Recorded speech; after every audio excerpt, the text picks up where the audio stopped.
Hi everyone, Aaron here for Zollotech, and today Apple released iOS 15.2 Beta 2.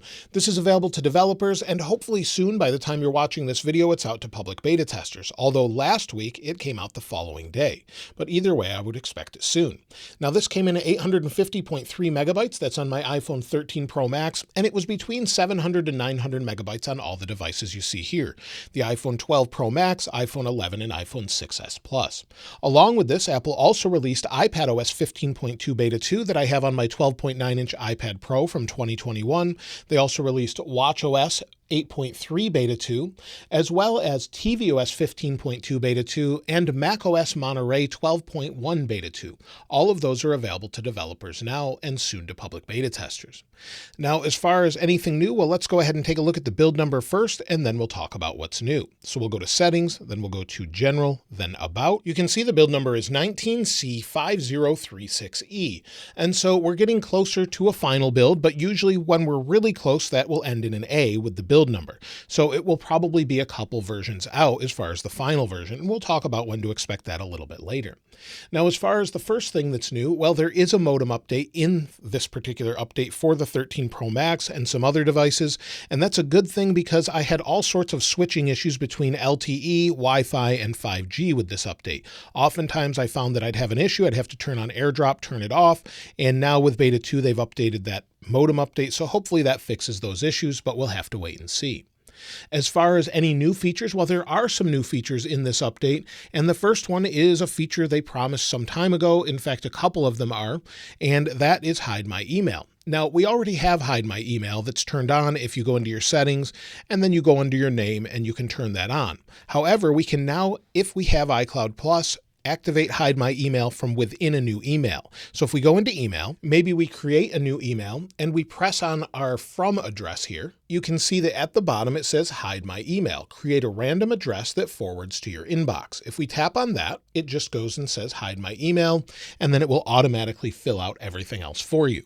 So it's pretty simple to do. You can hide your email if you want to, and then it will just forward that information to you so that you don't get things you don't really want.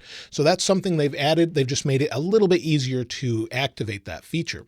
Also, legacy contacts is something they've talked about before, and they've finally added it in 15.2 Beta 2. So if we go to Settings and then we tap on our name at the top, once we do that, tap on Password and Security, and then at the bottom it says Legacy Contact. Under Legacy Contact, you can see it says Your Legacy Contacts. Add a legacy contact. It says your legacy contact can access and download data from your account after your death. So tap on the plus and it says add someone you trust, share your access key, and pass down your digital legacy. So you can pass down your photos, videos, notes, documents, personal information, and more to people you love.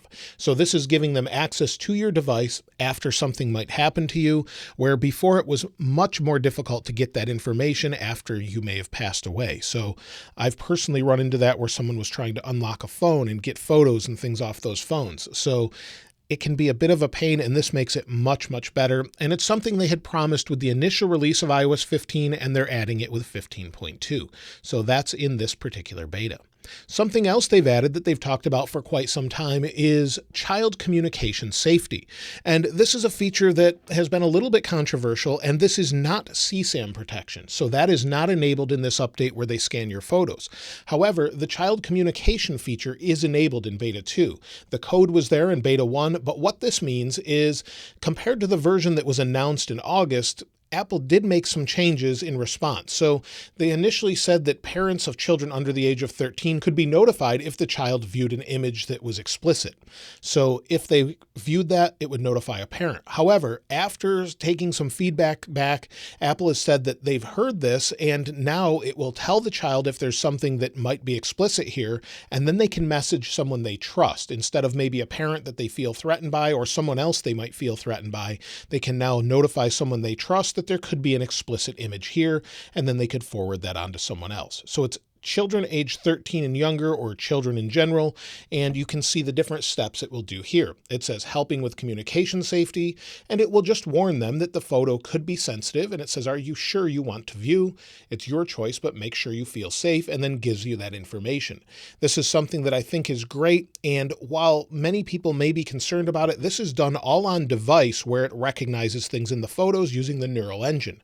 So it's still private, it's just letting you know that maybe there's something that shouldn't really be in a photo sent to a child. So it's allowing them to let someone know that they have that sort of explicit photo in their messages. So that's something that's enabled. Let me know what you think about that though. But again, CSAM is not enabled in this update. So there isn't anything as far as that goes just yet.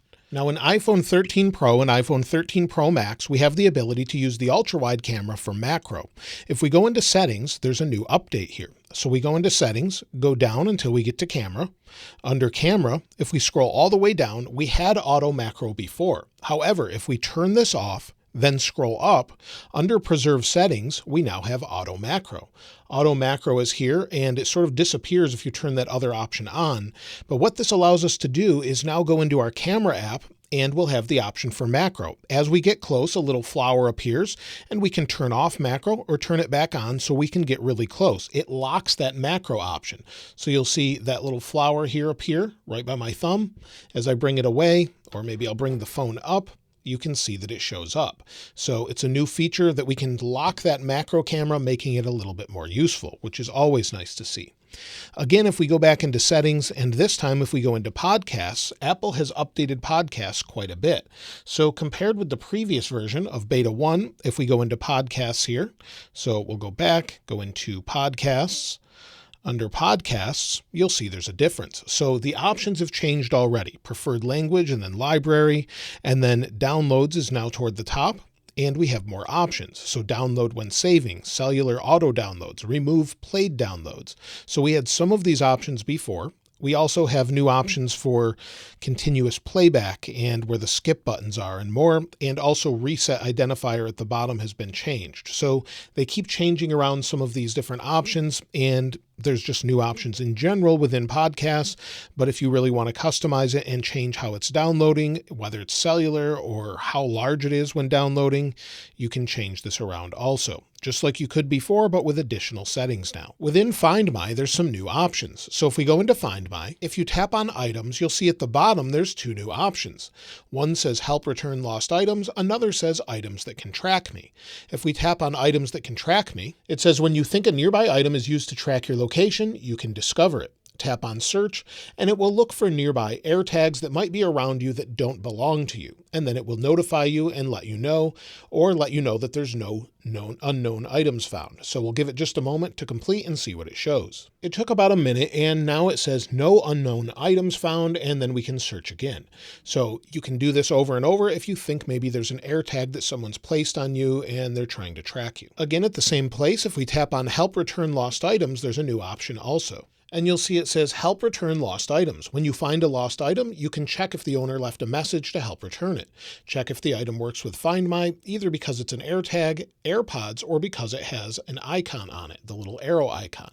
So these have been added to Find My, which is a nice little addition to sort of give you more transparency as to what devices are around you or to try and help others. Now also there was a splash screen the first time I opened up news. I did not see this on all my devices, but it did show up on the latest 13 Pro Max, and it says customize notifications from Apple News. Choose which channels send you notifications about important stories, and then you can customize it. So that popped up on this device.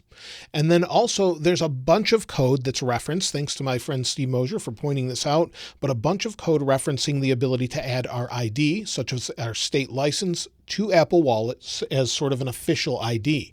While I could not find it anywhere in the OS, it does seem to have the code there, so they should be bringing it soon. However, this is only supported by certain states that are participating, as well as possibly other countries. It's going to be on a country-by-country and state-by-state basis, so it could take some time for your state to support it, or they may never support it, but we'll have to wait. So it identifies you and matches your ID using Face ID and other things while you add that ID. It's within the code, but so far it's just not active.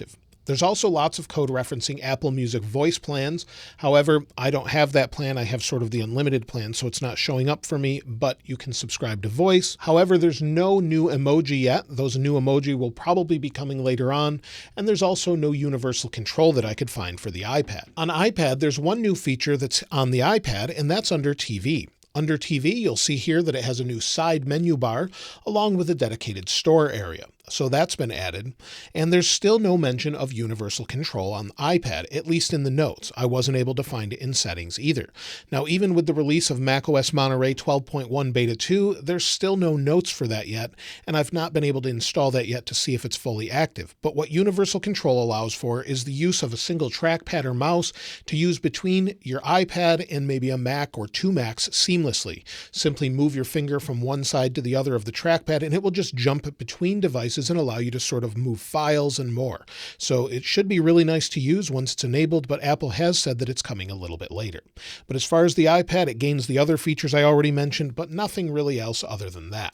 When it comes to resolved issues and known issues, well, there's one mentioned resolved issue that's in iOS 15.2 Beta 2, and that has to do with Safari and syncing and for developers locating files. That's been resolved. However, there's 4 known issues that Apple mentions, and 2 of those are fairly significant. Streaming in the Music app, so maybe you're streaming, You've got a song that you've wanted to listen to, you're listening to it, and it's streaming, but you don't have it downloaded, could result in higher CPU usage, causing faster battery drain in some scenarios. So they've mentioned that's an issue right now.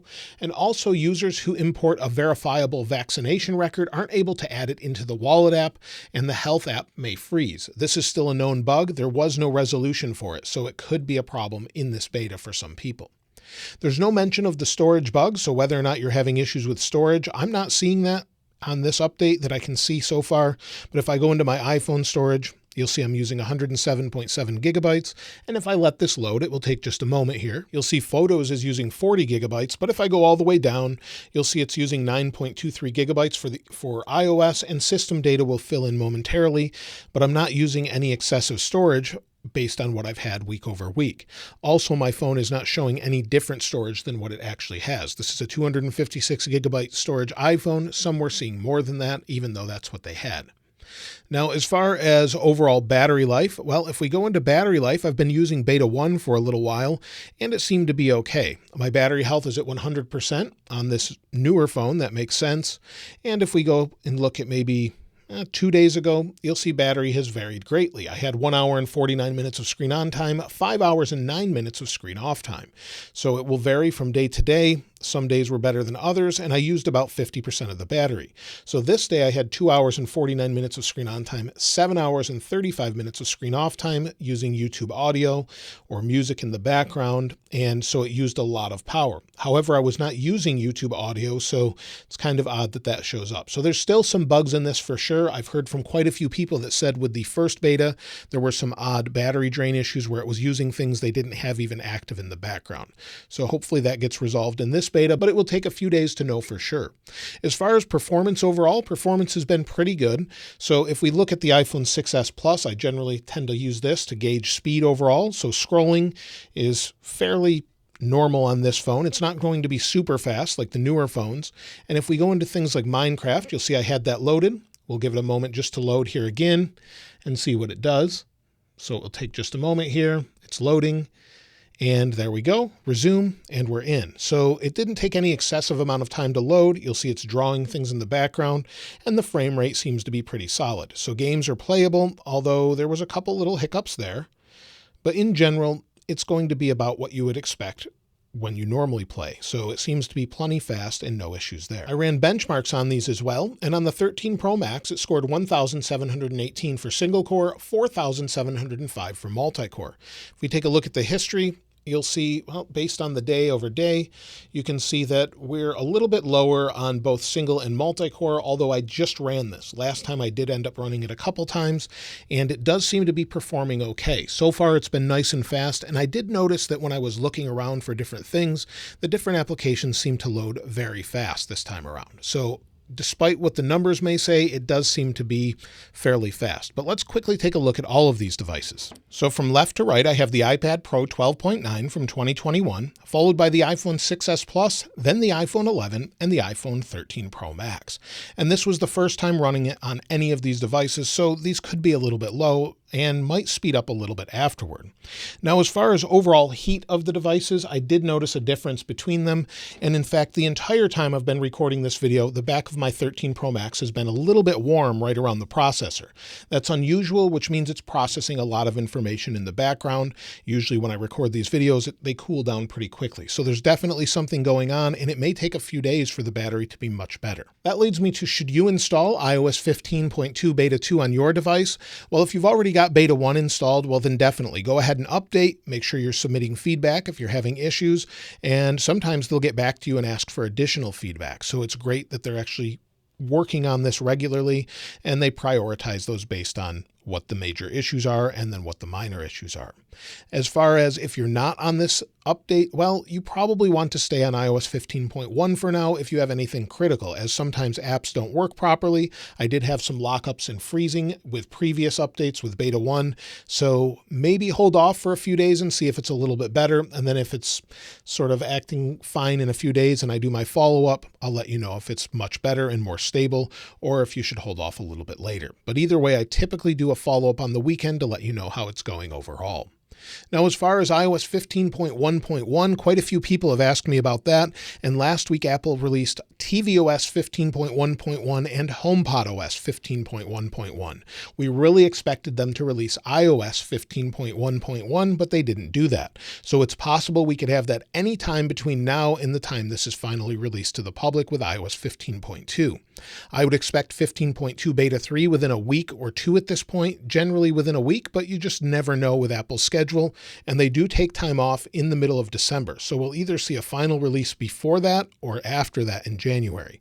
So that's typically what they do year over year. But again, we'll have to see what they're doing, as they've been very random this year and much different than previous years. So that's it with everything in iOS 15.2 Beta 2 so far. Of course, if I find a bunch of other things, I'll be sure to do a follow-up with the additional features. And if you'd like to get your hands on this wallpaper, I'll link it in the description like I normally do. If you haven't subscribed already, though, please subscribe. And if you enjoyed the video, please give it a like. As always, thanks for watching. This is Aaron. I'll see you next time.